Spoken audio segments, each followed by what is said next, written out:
బీజేపీపై మాట్లాడే దమ్ము లేని బీఆర్ఎస్ నాయకులు కాంగ్రెస్ ప్రభుత్వంపై బురద చల్లే ప్రయత్నం చేయడం సిగ్గుచేటని market committee vice chairman Kanakarao Rakesh అన్నారు.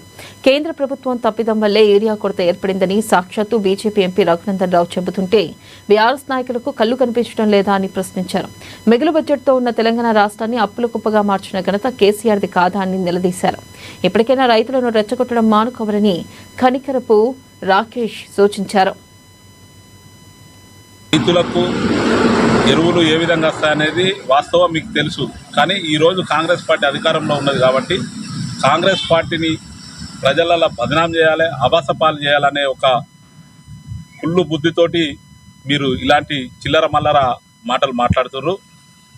టీఆర్ఎస్ పార్టీ నాయకులకు నేను చెప్పదలుచుకుంది ఏంటంటే, గత వారం 10 రోజుల క్రితం బీజేపీ ఎంపీ మెదక్ పార్లమెంట్ సభ్యులు రఘునందన్ రావు గారు క్లియర్గా సోషల్ మీడియాలో మాట్లాడడం జరిగినది.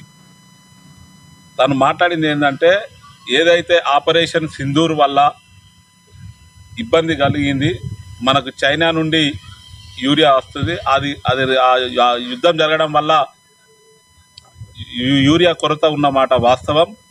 అతి త్వరలో ఈ యూరియా కొరతను తీర్చే బాధ్యత మాపైనే ఉంది అని ఆయన నిజంగా భారతీయ జనతా పార్టీ నాయకుడైనప్పటికీ చాలా క్లియర్గా ప్రజలకు అర్థమయ్యే రీతిలో, రైతులకు అర్థమయ్యే రీతిలో చెప్పడం జరిగినది.